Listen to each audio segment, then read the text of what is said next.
Hello everyone and welcome to my channel. My first video is going to be how to connect the different motifs in a peppermint draw.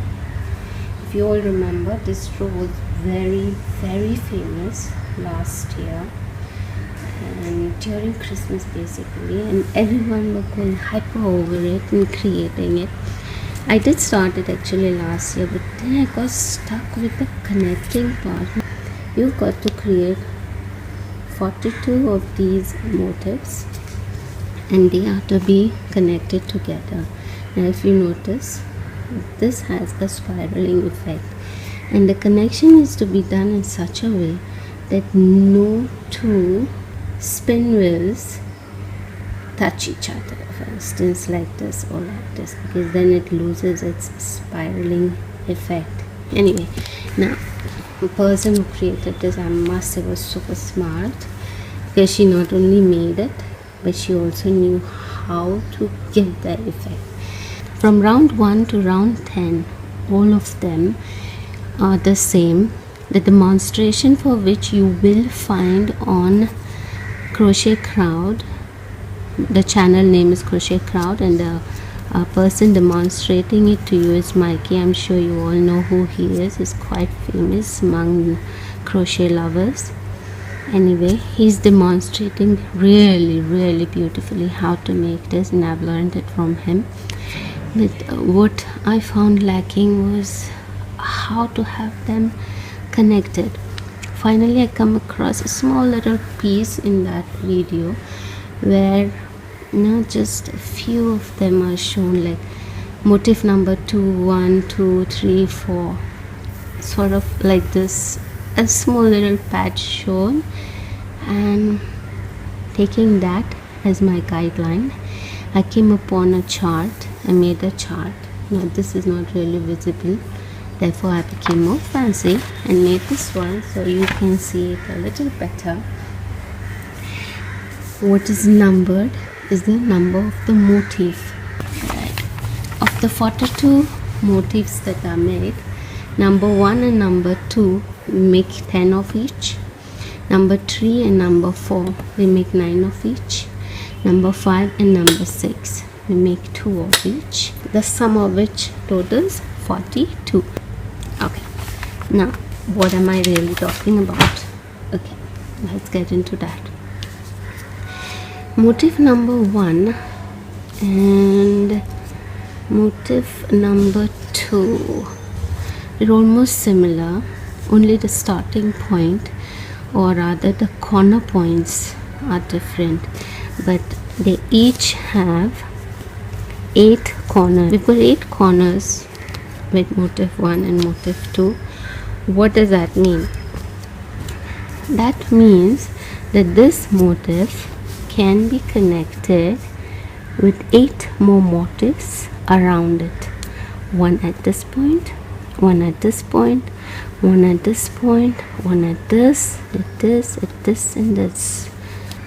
Motif number 4 and motif number 3, these two sit on the borders. Corners to these are only 1, 2, 3, 4, 5, 6, meaning only 5 motifs will be connecting to this one, 4 and 3 each, and motif 6 and 5 which sit on the 4 extreme corners, these are connected only to 3 motifs. Let me explain. 1 and 2 sit next to 8, right? 8 different motifs. Now what are they? This one is sitting next to 1, 2, 3, 4, 5, 6, 7, 8. That's how it's connected to 8 motifs around it. This 4 is connected to how many? 1, 2, 3, 4 and 5. This 5 in the corner is connected only to 3, 1, 2 and 3. You see, therefore the rest of this motif will be circular. For 4, 3, 4, 3, this part will have corners, this part will be circular, and there's absolutely no circle because these connect to 8 motifs around them. Okay, now what is very important to remember here is that every single motif in this chart connects to only 3 numbers around it, and those numbers do not change. For instance, 1 connects to only 2 and 4. 2 connects only to 1 and 3. 5 connects to only 4. 6 connects to only 2. And these little boxes here you can see the small motifs. You will be making 30 of these. I think if you take a good look at this chart, you will be able to figure it out. Another very important thing is when we connect them. I've made partial connection of the throat, which I will show you right now. Okay. And what is very important is to number them as you go. These can be removed later. And what is important in numbering them is that you will not connect the wrong motifs to each other. Now see, at this point, this 2 is connected to 8 motifs around it, as I mentioned. This one, number 1, number 1, number 1, and number 3, and the others are these small 4. So each one is connected to 4 large and 4 small. Now you might wonder how these are stitched together. Alright, see, how do we connect them? This is number 5, this is number 4. So we know after a 4 comes a 3. 3 sits next to a 2, right? So you have to make sure that this circular thing is outside, and this point connects to this point, this corner. This a corner here we've got, right? This a corner we've got here. Look here, it's a corner. This corner, this corner, and this corner. These 3 connect. This connects to this corner. The rest is a semicircular. This is semicircular until you come to this point where the other 4 will join it. Alright. So now you can see forming shape. Connect it like this, and then you see at this point there is a small little gap formed, and in this gap comes this guy, this little fellow. Alright, how do we connect them? This is how I do it. Just a moment. I might be out of the view, I'm not sure. Okay. Go here, and pick up this point, this corner point right here. Okay, let's see. Here,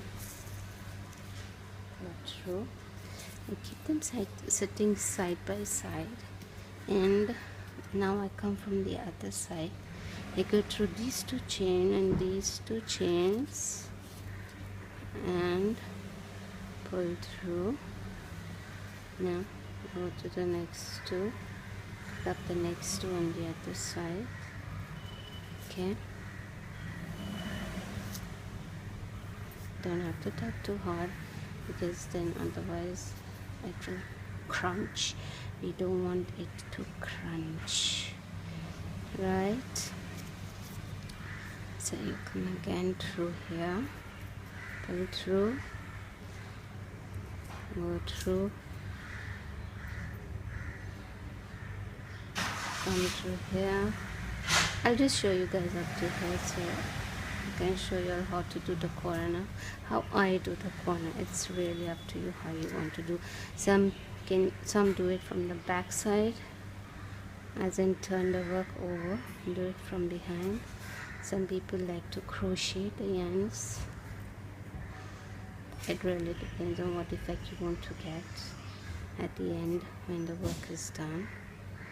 Okay, now it's very important that the corners perfectly touching each other. Now this is corner to corner. I made these two corners. Go into this corner, pick up this guy as well. Okay, good. Pick this up, and you can go this way, you can come this way, you can come this way, you can go anyhow you want. At the end of the day, you got to complete the job. Okay, now since I'm here, I just finished this again. Just make sure in the corners you go around 2 times. Okay, now by the style I'm doing, this is the effect you get. Let's see if you can come close up and see. How is that? Can you see, guys? I hope you can. Okay, another point, every single one of these have these ending points here. Now I'm not taking the trouble of ending this. What I do is, when my stitching thread reaches this point, for instance, I have already reached this point and this is there, I just knot it up and chop this off and continue with my work. And you might think, oh, she's chopping it off on the surface and it won't look good, but believe me, it doesn't matter. All along I've done the same, and there's not a single place where you can see. You might be able to feel it, but you can't see it. Let me see if I can feel. You can't even feel. Oh, there's one here, I guess. See, that's all. Oh, this one. Where is it? Yeah, this one. Alright, I guess that's about it. Well, I hope you liked this video, or rather I hope it was a useful video. If you all think you would like to see more videos, tutorials on anything, be anything, because I love arts and crafts, so I do everything, basically jack of all. So if you like tutorials on anything, just leave a comment below. I would love if you could subscribe, and I'm a fan of likes as well, so you might like the video as well. Thank you very much, and hopefully meet up next time in the next video. Bye guys, love you.